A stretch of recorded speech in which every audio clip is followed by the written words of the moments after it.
Existe uma crise ecológica no cenário mundial atual, ligado a questões econômicas e sociais. Esse desequilíbrio se dá pela capitalização do meio ambiente e pela falta de consciência da sociedade. E por isso, questões socioambientais devem ser aprofundadas em todos os espaços educativos, incluindo espaços religiosos. E é importante promover a consciência ambiental para propagar a preservação do meio ambiente. O grande desafio é que instituições religiosas propaguem, através de seus dogmas, ensinamentos éticos que valorizem nosso ecossistema como parte integrante da vida, considerando que a vida é um direito de todos. Por isso, é de grande importância que as religiões discutam com seriedade a ecoteologia, onde Deus se relaciona com a natureza, para que a religião, como instituição educadora, possa convidar aos seus fiéis a uma ação sustentável, promovendo a vida hoje e para as próximas gerações. Há décadas, há uma crise ecológica sendo reportada. Portanto, problemas ambientais está ligado à racionalidade capitalista. Embora o crescimento seja favorável, medidas devem ser tomadas para que haja responsabilidade e equilíbrio no uso dos recursos da terra. O desequilíbrio ambiental se dá na relação do homem com a natureza e a sociedade, pois, na medida em que se tira mais do que sua capacidade de regeneração, ou se arremessa mais do que sua capacidade de absorver, nada mais é que um desequilíbrio em meio aos seres humanos no âmbito social e econômico. Não seria a Igreja, com seu crédito e autoridade, capaz de ser objeto transformador e contribuinte na transformação do relacionamento do homem com a natureza e a sociedade? Seria a inserção da ecoteologia o amparo para a Igreja trabalhar questões da preservação ambiental? Como trabalhar questões sustentáveis que influenciam a Igreja e, consequentemente, a sociedade? Apresentar e analisar a ideia de sustentabilidade na sociedade contemporânea e formas de introduzir a ecoteologia, a fim de construir uma sociedade que respeita a natureza como participante da vida. Apresentar os princípios éticos da Carta da Terra e sua aplicação. Analisar problemas socioeconômicos no que tange à natureza. Discorrer sobre a ecoteologia como auxiliadora no combate à degradação ambiental e construtora de uma sociedade sustentável.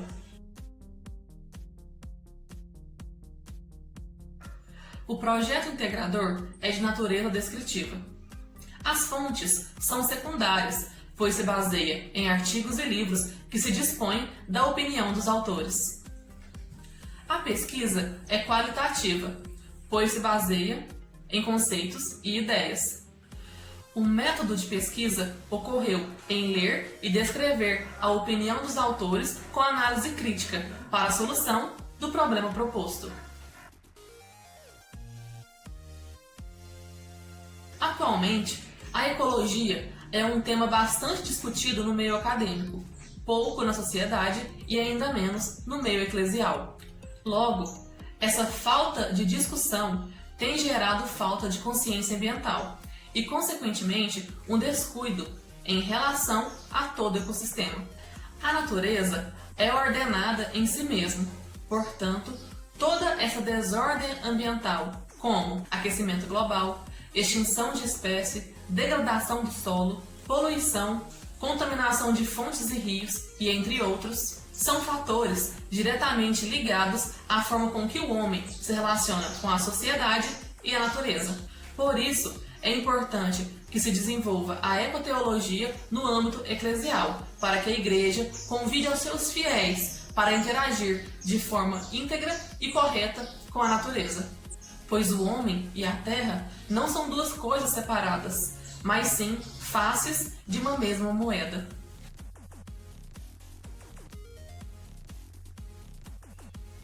A crise ecológica, nas últimas décadas, esteve direcionada ao âmbito acadêmico.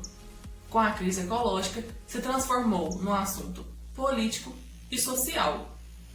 Portanto, sendo um tema essencial para a sobrevivência de todos os seres humanos, chegou a hora deste assunto permear no meio eclesial, pois todos nós participamos da comunidade da vida.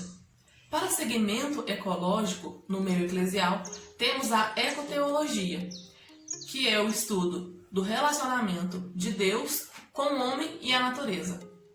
Logo, introduz todo o ecossistema como projeto de Deus para a salvação de toda a sua criação. Como suporte de introdução da ecoteologia no meio religioso, temos de conciliário a Carta da Terra, que foi primeiramente redigida no Brasil na Eco 92, que foi produzida em princípios éticos e serve como código universal de conduta para todas as pessoas, instituições e estados, para que todos os indivíduos sejam responsáveis pela paz, justiça e sustentabilidade.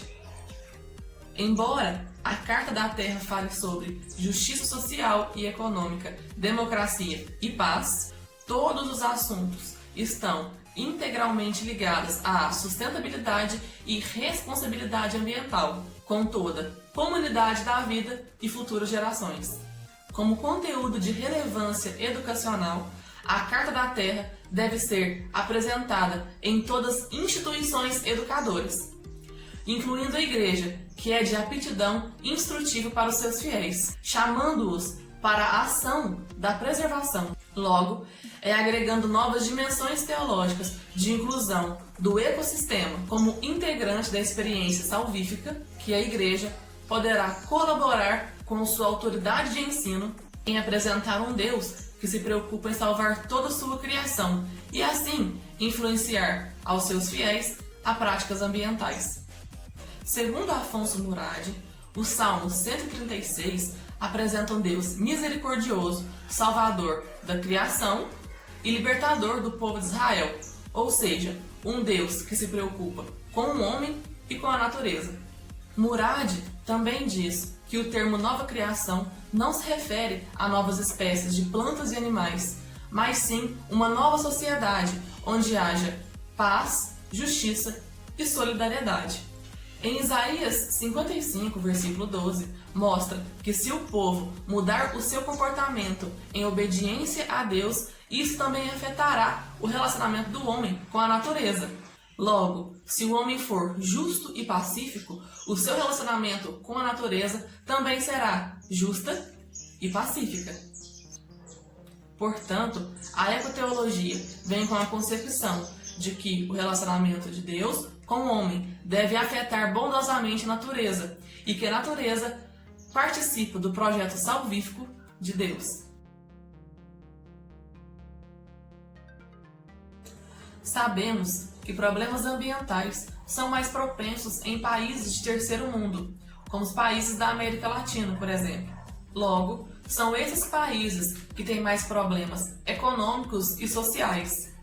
Nas últimas décadas, a teologia latino-americana deixou de ter um olhar europeu e começou a dar atenção a problemas relacionados a seus países, como desigualdade social, marginalização, opressão e espaço da mulher na sociedade, cujos problemas não eram ouvidos pela sociedade, pelo Estado e nem pela Igreja.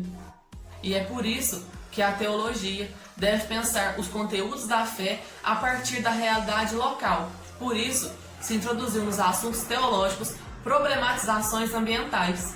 Os problemas ambientais estão ligados à difícil relação entre meio ambiente, sociedade e economia. Para mudar essa realidade, a inserção da sustentabilidade socioambiental como critério para o desenvolvimento econômico é inegociável, e as religiões podem ser um forte suporte para a inserção de assuntos ecológicos. A religião budista tem uma relação íntima e pessoal com a natureza, onde acreditam que a relação do homem com a natureza está ligada na relação do homem com o próximo. Já religiões espiritualistas, como africanas e indígenas, têm um olhar de deslumbramento em relação à natureza. Maravilham-se com a natureza e apresentam suas divindades em relacionamento com as forças da natureza. Segundo Clodovis Boff, nas religiões monoteístas como cristianismo e judaísmo, por exemplo, Deus é o cuidador de todas as coisas e o homem é o jardineiro de Deus.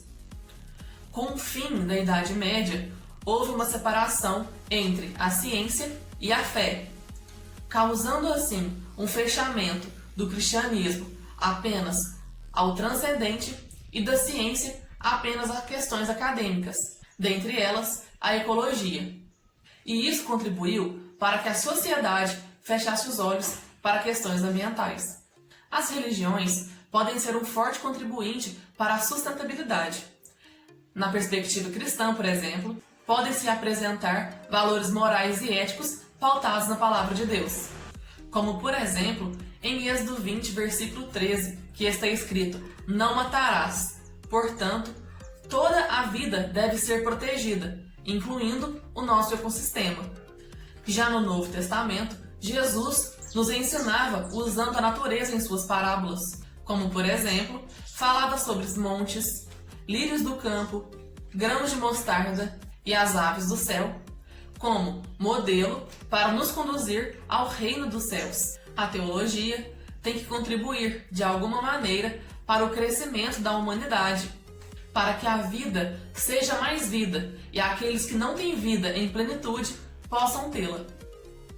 Assim, a religião tem um grande desafio: levar a sustentabilidade através de seus ensinamentos e seus dogmas, ensinando que o nosso ecossistema não deve ser mercantilizado e que não se deve fechar os olhos para essa situação, pois quem apoia ou ignora comete pecado contra a vida. A sociedade tem olhado para o meio ambiente como um objeto dado pelo Criador, onde se possa trabalhar, produzir e lucrar. Assim sendo, o homem não produz um relacionamento como participante da natureza e da criação. E por isso se desenvolve uma ligação de dominação e desrespeito com a natureza, como se Deus não estivesse nela. A Igreja, indiretamente, se tornou conivente com a forma com que a sociedade trata a natureza, para simplesmente explorá-la de forma irresponsável. Portanto, é um assunto que deve ser levado a sério no meio escolar, social e eclesial. Como políticas públicas no espaço religioso, deve-se levar ensinamentos do relacionamento de Deus com a natureza, anunciar sermões sobre a criação, divulgar livros ecoteológicos para o entendimento dos membros e convocá-los para a ação ecológica.